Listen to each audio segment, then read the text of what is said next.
हमारा प्रश्न पांचवा है। ये बिल्कुल प्रश्न चौथे की तरह है। दीर्घवृत्त x square upon 4 plus y square upon 9 is equal to 1 से घिरे क्षेत्र का क्षेत्रफल ज्ञात कीजिए। Find the area of the region bounded by ellipse x square upon 4 plus y square upon 9 is equal to 1।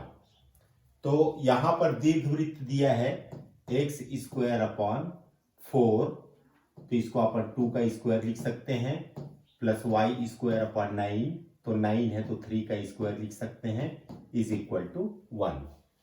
यहां पर हम देखते हैं कि x के नीचे 2 है और y के नीचे 3 है, तो y के नीचे 3 लिखा है, वो 3 बड़ा है, इसलिए हम इलिप्स को y अक्ष की दिशा में ऐसे बनाएंगे।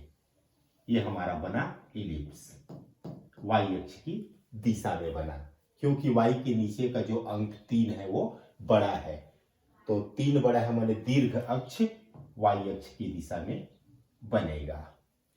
अब हम ध्यान से देखते हैं, यहां पर x के नीचे 2 लिखा है, तो ये मूल बिंदु से यहां तक की दूरी 2 है, यहां तक की दूरी 2 है, मतलब ये 2 0 है, और इसका उल्टा इधर लेते हैं तो ये -2 0 है। इसी तरह y के नीचे यहां पर 3 लिखा है, तो यहां से यहां तक की दूरी 3 है, तो ये जो बिंदु है वो 0 3 है, और उसके नीचे में लेते हैं तो 0 -3 है। अब ये 4 हिस्सों में बटा हुआ है इलिप्स, और चारों हिस्सा एक जैसा है, एक समान है, तो किसी एक हिस्से का हम क्षेत्रफल निकाल लेते हैं और उसको 4 से हम गुणा कर देंगे, तो पूरे इलिप्स का अभिष्ट क्षेत्रफल प्राप्त हो जाएगा। तो पहले इसको y के लिए हल कर लीजिए, तो ये हो जाएगा आपका वाई स्क्वायर अपॉन 3 तिया 9 इज इक्वल टू 1। इसको पक्षांतर करिए ट्रांसफर, तो -x स्क्वायर अपॉन 4। इसको हम लिख सकते हैं y square upon 9 is equal to 4 का गुणा करिए, तिर्यक गुणा, तो 4 एकम 4 -x स्क्वायर अपॉन 4। यहां पे इसको और हल करते हैं, तो ये होगा y square is equal to 9 चला जाएगा यहाँ, बटा के नीचे अपॉन में 4 है, और ये होगा 4 -x स्क्वायर। तो y का मान निकालते हैं, तो इधर हमको रूट लगाना पड़ेगा, तो 9 का वर्गमूल 3 होता है और 4 का वर्गमूल 2 होता है, और इसका वर्गमूल मालूम नहीं है, इसलिए 4 -x स्क्वायर, ये हमारा y का मान हुआ। इसको यहां पर हमको प्लस माइनस लिखना चाहिए था, लेकिन ये प्रथम चतुर्थांश में है जिसका हम क्षेत्रफल निकाल रहे हैं, इसलिए माइनस को मैं छोड़ दिया हूं। अब निकालते हैं हम लोग अभिष्ट क्षेत्रफल, तो चलिए निकालते हैं अभिष्ट क्षेत्रफल। अभिष्ट क्षेत्रफल एरिया निकालते हैं हम, तो ये एरिया होगा, इसका फार्मूला है a से b और y dx, तो ये हो जाएगा आपका इंटीग्रेशन ऑफ। अब लिमिट देखते हैं a से b, तो लिमिट कहां से कहां तक है, स्पष्ट दिख रहा है कि ये मूल बिंदु है, मतलब ये 0 0 है और ये 2 0 है, तो 0 से लेकर के 2 तक है, x निर्देशांक को देखना है, 0 से 2 तक है, तो ये होगा 0 से लेकर के 2 तक, और y का मान है यहां पर 3/2 रूट 4 -x स्क्वायर, तो 4 को हम लिख सकते हैं 2 का स्क्वायर माइनस x 1 का स्क्वायर और dx, तो 3/2 को आप बाहर कर दीजिए, तो ये होगा इंटीग्रेशन ऑफ 0 से 2 और root 2 square minus x square dx। अब फिर से मैं वो सूत्र आपको याद दिला दूं, वो सूत्र है integration of root a square minus x square dx। इसका समाकलन होता है 1/2x root a square minus x square plus a square upon 2 sine inverse x upon a। इस सूत्र का इस्तेमाल हम लोग यहां करेंगे। तो चलिए देखते हैं क्या होता है। तो ये होगा 3/2 और अब इतने का हम समाकलन करते हैं। तो ये होगा आपका 1/2, ये x हो गया रूट a स्क्वायर मतलब यहाँ पर 2 का स्क्वायर है minus x square plus a square यानी कि 2 का स्क्वायर अपॉन 2 और साइन इनवर्स यहाँ पर x अपॉन a मतलब यहाँ पर 2 है और लिमिट है हमारा 0 से लेकर के 2 तक, 0 से लेकर के 2 तक। अब हम सबसे पहले अपर लिमिट रखते हैं तो ये हो जाएगा 3/2। तो अपर लिमिट यानी 2 को रखना है x की जगह पूरी जगह। तो यहाँ पे 2 रखेंगे तो 2 दूनी 4 होगा, ये भी 2 दूनी 4 है तो ये पूरा 0 हो गया। अब यहाँ पहुंचिए तो 2 दूनी 4, 4 में 2 का डिवाइड करिए तो 4/2 यानी 2 और साइन इनवर्स यहाँ पर 2 रखेंगे तो 2/2 होगा यानी 1 आएगा। अब ये अपर लिमिट को हमने रख दिया। माइनस के बाद लोअर लिमिट को रखते हैं 0 को, तो ये 0 रखेंगे तो पूरा 0 होगा। यहाँ पर आइए x की जगह 0 रखेंगे तो 0/2 यानी 0 आएगा और साइन इनवर्स 0 का मान 0 होता है तो ये भी पूरा 0 हो गया। तो ये हमको प्राप्त हुआ। ये हो जाएगा 3/2 और इंटू 2 और साइन इनवर्स 1 का मान π/2 होता है, सबको पता है। तो ये हो जाएगा आपका 2 से 2 कैंसिल हुआ तो 3π/2 हुआ। ये हमारा जो है एक एरिया का क्षेत्रफल निकला, यहाँ पर इस एरिया का निकला। अब चूंकि ये 4 हिस्सों में बटा हुआ है तो 4 हिस्सों में बटा हुआ है तो अभिष्ट क्षेत्रफल फाइनली हम निकालेंगे। अभिष्ट क्षेत्रफल वो ऊपर में जो निकला हुआ है वो प्रथम चतुर्थांश का एरिया है, तो अभिष्ट क्षेत्रफल होगा 4 गुणित 3π/2। इस 4 का गुणा आप शुरू से भी करके आ सकते हैं या लास्ट में भी कर सकते हैं। तो 2 एकम 2, 2 दूनी 4, तो 2 तिया 6, 6π वर्ग इकाई अभिष्ट क्षेत्रफल होगा। ये हमारा आंसर है। ऐसे तो इस तरह से ये सवाल हमारा कंप्लीट होता है। यहाँ अभिष्ट क्षेत्रफल ना लिख करके आप सीधा प्रथम चतुर्थांश वाला क्षेत्रफल लिख सकते हैं, प्रथम चतुर्थांश का क्षेत्रफल, और लास्ट में आप अभिष्ट क्षेत्रफल लिख लीजिए तो 4 का गुणा कर दीजिएगा।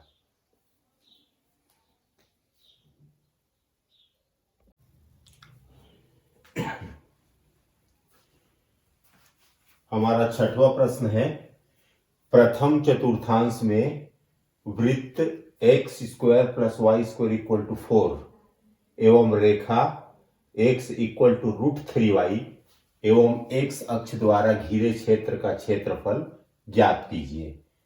Find the area of the region in the first quadrant enclosed by x axis, line x = √3y and the circle x² + y² = 4। इस प्रश्न में हमको एक वृत्त का समीकरण दिया हुआ है x² + y² = 4। एक सरल रेखा दी हुई है x = √3y और x अक्ष, इतने से घिरे हुए क्षेत्र का क्षेत्रफल हमको ज्ञात करना है। और ये पूरी बात प्रथम चतुर्थांश में है, फर्स्ट क्वाड्रेंट में है। तो सबसे पहले हम वृत्त का समीकरण x² + y² = 4 को लिखते हैं। वृत्त का जो समीकरण दिया हुआ है वो है x² + y² = 4।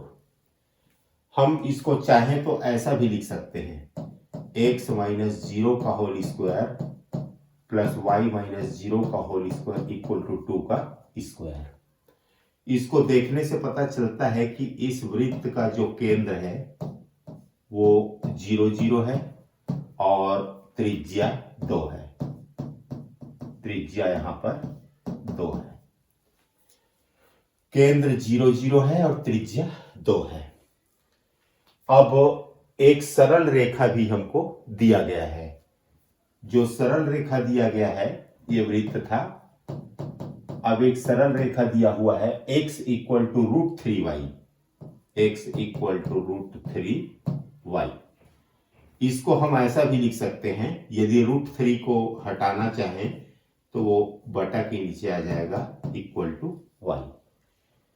अब यहां पर देखते हैं हम, ये जो y है उसको हम लिखे हैं 1/√3x। तो y इक्वल टू 1/√3x। इसकी अब ये कौन सी सरल रेखा है, कैसी सरल रेखा है? तो ध्यान दीजिएगा, आप लोगों को पता है कि y इक्वल टू mx ये एक ऐसी सरल रेखा का समीकरण है जो मूल बिंदु से होकर के जाती है और एक अक्ष के साथ 45 अंश का कोण बनाती है। हमको जो दिया गया है वो है y बराबर 1/√3x, y बराबर 1/√3x। यदि हम तुलना करते हैं तो देखते हैं कि यहां पर m का मान 1/√3 है और m मतलब होता है, m मतलब tan थीटा होता है। तो यहां पर tan थीटा इक्वल टू 1/√3 है। इसका मतलब थीटा इक्वल टू आपका 60 डिग्री है। tan theta equal to 30 degree है ये। तो ये एक ऐसी सरल रेखा का समीकरण है, ये एक ऐसी रेखा का समीकरण है जो मूल बिंदु से होकर के जाती है और x अक्ष के साथ 30 अंश का कोण बनाती है। मूल बिंदु से होकर के यानी कि 0 0 से होकर के जाती है और x एक्सिस के साथ 30 डिग्री का एंगल बनाती है। तो दो बातें हमको पता चली, जो वृत्त का समीकरण दिया है उसका केंद्र मूल बिंदु है, उसकी त्रिज्या 2 है और एक रेखा दी हुई है, वो रेखा मूल बिंदु से होकर के जाती है और एक अक्ष के साथ 30 अंश का कोण बनाती है। अब चलिए हम ग्राफ खींच करके देखते हैं। ये एक अक्ष है और ये y अक्ष है। हमारा वृत्त का केंद्र मूल बिंदु है तो वृत्त ऐसे बनेगा, ये मूल बिंदु केंद्र है और इसकी त्रिज्या यहां पर 2 है। वृत्त की त्रिज्या 2 है। तो यहां से यहां तक की दूरी ये 2 है। तो ए बिंदु क्या होगा, ए बिंदु 2 0 होगा और एक सरल रेखा दी हुई है जो मूल बिंदु से होकर के जाती है और एक अक्ष के साथ 30 अंश का कोण बनाती है। तो कुछ इस तरह का होगा वो, ऐसे। मैं ज्यादा बड़ा ना बना के छोटा ही बनाता हूं। तो ये जो दिया हुआ है वो है y बराबर x/√3, एक सरल रेखा है और ये वृत्त है x² plus y² equal to 4 और ये x अक्ष है। तो तीनों से घिरा हुआ क्षेत्रफल हमको ज्ञात करना है, मतलब ये ज्ञात करना है हमको। मैं उसको रेड कलर में कर देता हूं ताकि आपको अच्छे से समझ में आए। इस एरिया का हमको एरिया निकालना है। ये चाहे तो इसका आप नाम दे सकते हैं ओ ए और A B. O A B का क्षेत्रफल हमको निकालना है। इसके लिए हम एक काम करते हैं, इस एरिया को हम 2 पार्ट में बांट देते हैं।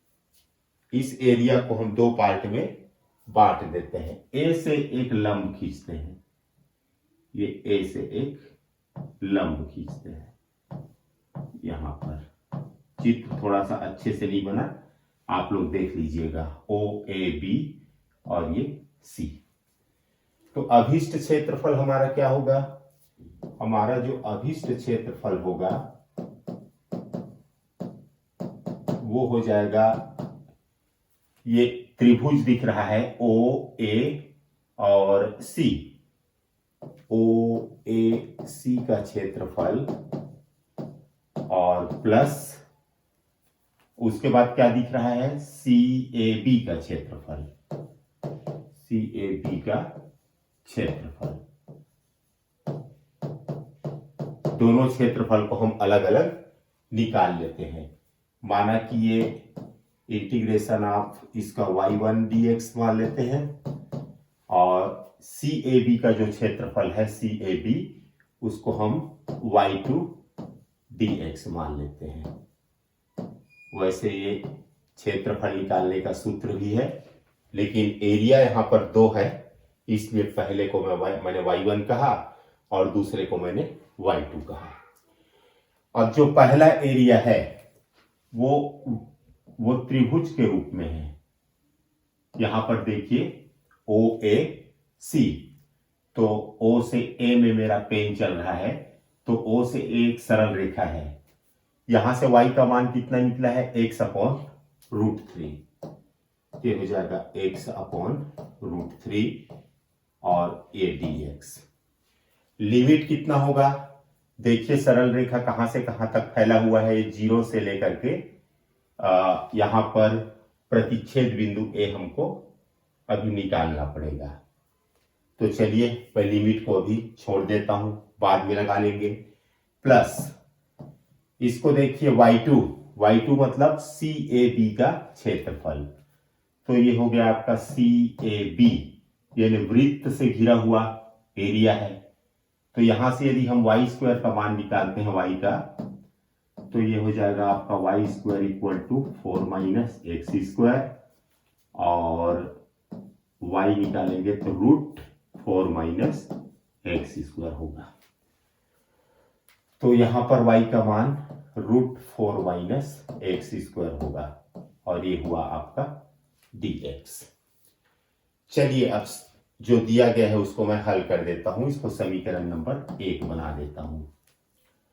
तो हमको क्या दिया गया है, हमको दिया है x² + y² = 4 और y = दिया है x/√3। तो यहां पर y का मान हम इसमें रखते हैं वृत्त के समीकरण में, तो ये हो जाएगा x² + y² मतलब x/√3 का स्क्वायर = 4। तो ये होगा x² + x का स्क्वायर √3 का स्क्वायर 3 होता है = 4। तिर्यक गुना करेंगे तो 3x² + x² / 3 = 4। तो इसको और यदि हम हल करते हैं तो ये हो जाएगा 3x² + x², ये होगा 4x² = 4 × 12। तो x² = 4 × 4 = 4 × 12, तो x हो जाएगा √3। यहां पर प्लस माइनस दोनों आएगा। तो चूंकि प्रथम चतुर्थांश में बात चल रही है इसलिए मैं प्लस ही को लेता हूं। अब x का मान √3 आया, x तो y का मान कितना आएगा, y = है यहां पर x/√3। तो y x का मान है √3/√3। तो यहां पर हमको y का मान 1 प्राप्त हुआ। तो जो प्रतिच्छेद बिंदु है, प्रतिच्छेद बिंदु जहां पर सरल रेखा और वृत्त एक दूसरे को काटते हैं जिस पॉइंट पर, तो प्रतिच्छेद बिंदु वो हमको प्राप्त हुआ √3 और 1 प्राप्त हुआ, √3 और 1 प्राप्त हुआ। तो इसको चित्र में लिख दीजिए। ये सरल रेखा है और ये वृत्त है, यहाँ ए पर काटते हैं। इसका प्रतिच्छेद बिंदु है √3 और 1। थोड़ा ध्यान से देखिएगा, यहां से यहां तक की दूरी √3 है, क्योंकि x निर्देशांक √3 है, तो मूल बिंदु से यहां तक की दूरी √3 है। तो ये जो लंब डाले हैं AC, तो C पॉइंट का निर्देशांक होगा √3 और 0 होगा। यहां पर ध्यान से देख लीजिए, A से C में जो लंब डाले हैं, तो C कहां पर आके मिलता है, x एक्सिस पे मिलता है, तो इस C का निर्देशांक होगा √3 0। तो चलिए अब लिमिट को रख लेते हैं, अब आसान हो गया हमारे लिए। तो यहां पर देखते हैं जो रेखा है वो कहां से कहां तक है, 0 से √3 तक है। तो ये 0 से √3 तक। उसके बाद ये वृत्त, यहां पर वृत्त के समीकरण से हमने y का मान निकाला। तो इसका लिमिट देखिए, ये कहां से कहां तक है, √3 से लेकर के x निर्देशांक देखना है, और ये √3 से लेकर के ये कहां तक है, इसका फैलाव ये 2 तक है। ये पॉइंट देखिए, मैं पेन चला रहा हूं, A से B तक, A मतलब √3 और B मतलब 2, तो √3 से लेकर के 2 तक है। तो अब जो समीकरण एक यहां पे दिख रहा है वही अभीष्ट क्षेत्रफल है, उसको हम हल करके देखते हैं। चलिए, तो समीकरण 1 से अभीष्ट क्षेत्रफल बराबर, यहां पर x अपॉन √3 है, तो 1 अपॉन √3 को बाहर करिए और बचा क्या, x, तो x का समाकलन होगा x² अपॉन 2, x² अपॉन 2, और लिमिट है 0 से लेकर के √3 तक, प्लस यहां पर √3 से 2 तक है limit, √4 - x² dx।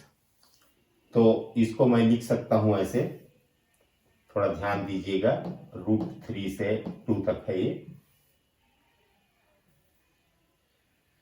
√4 - x², √4 - x², ये ऐसा है, और dx। तो यहां पर जो 4 है इसको 2 का स्क्वायर लिखा जा सकता है। यहां पर जो 4 दिखाई दे रहा है आपको, ये 4, इसको मैं 2 का स्क्वायर लिख सकता हूं। तो एक सूत्र है इंडेफिनिट इंटीग्रल में, आप लोगों को पता है, √a² - x² dx। इसका समाकलन होता है 1/2x √a² - x² plus a²/2 sine inverse x/a। आपको याद आ गया होगा ये सूत्र, तो इसी का इस्तेमाल यूज यहां पर करना है। तो ये हो जाएगा =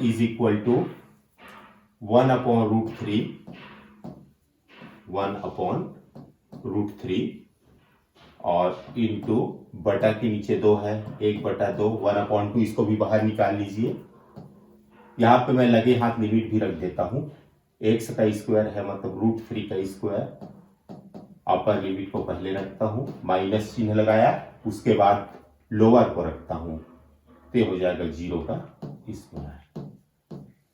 आगे बढ़ते हैं, प्लस देखते जाइए यहां पर ध्यान से, इसका समाकलन करना है, तो 1/2, ठीक है, x, फिर रूट a का स्क्वायर मतलब यहां पर 2 का square minus x square plus a square मतलब 2 का square upon 2 sine inverse x upon a मतलब 2 ये हो गया।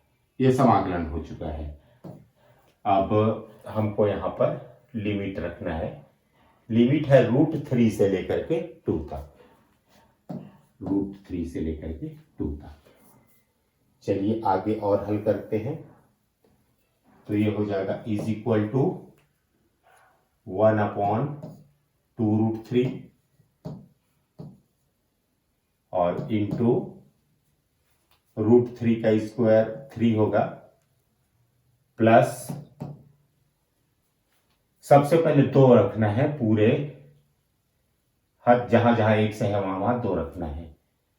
तो देखिए यहां पर मैं 2 रखूंगा तो 2 का स्क्वायर होगा और -2 का स्क्वायर है तो ये तो 0 हो जाएगा।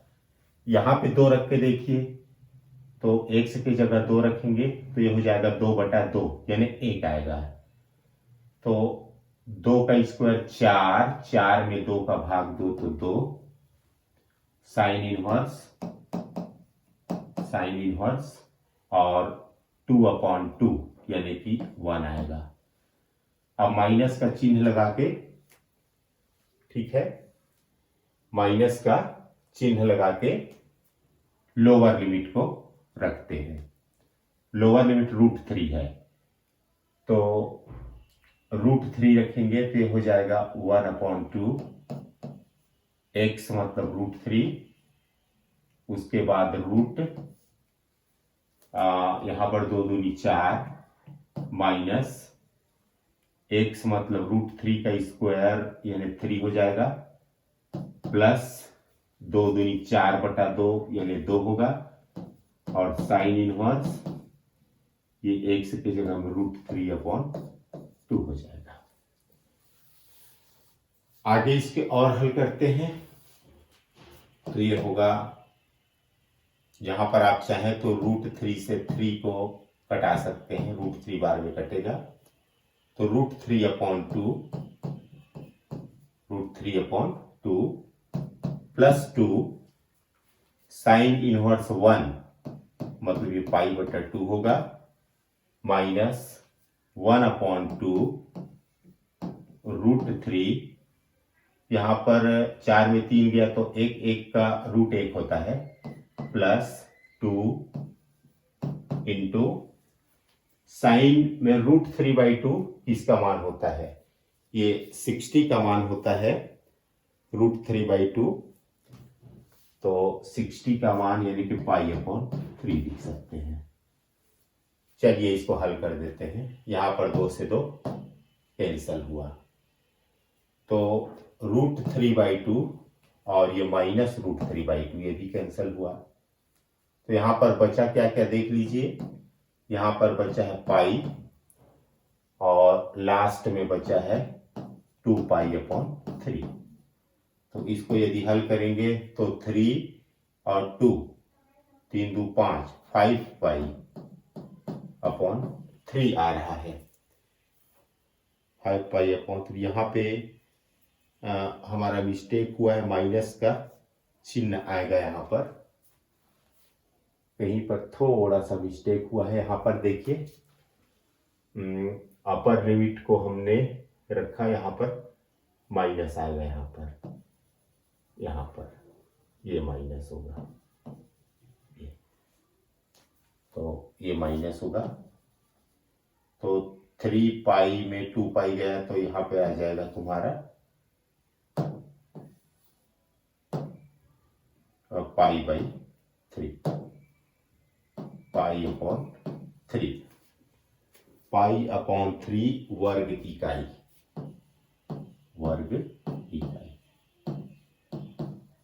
ये हमारा अभिष्ट क्षेत्र।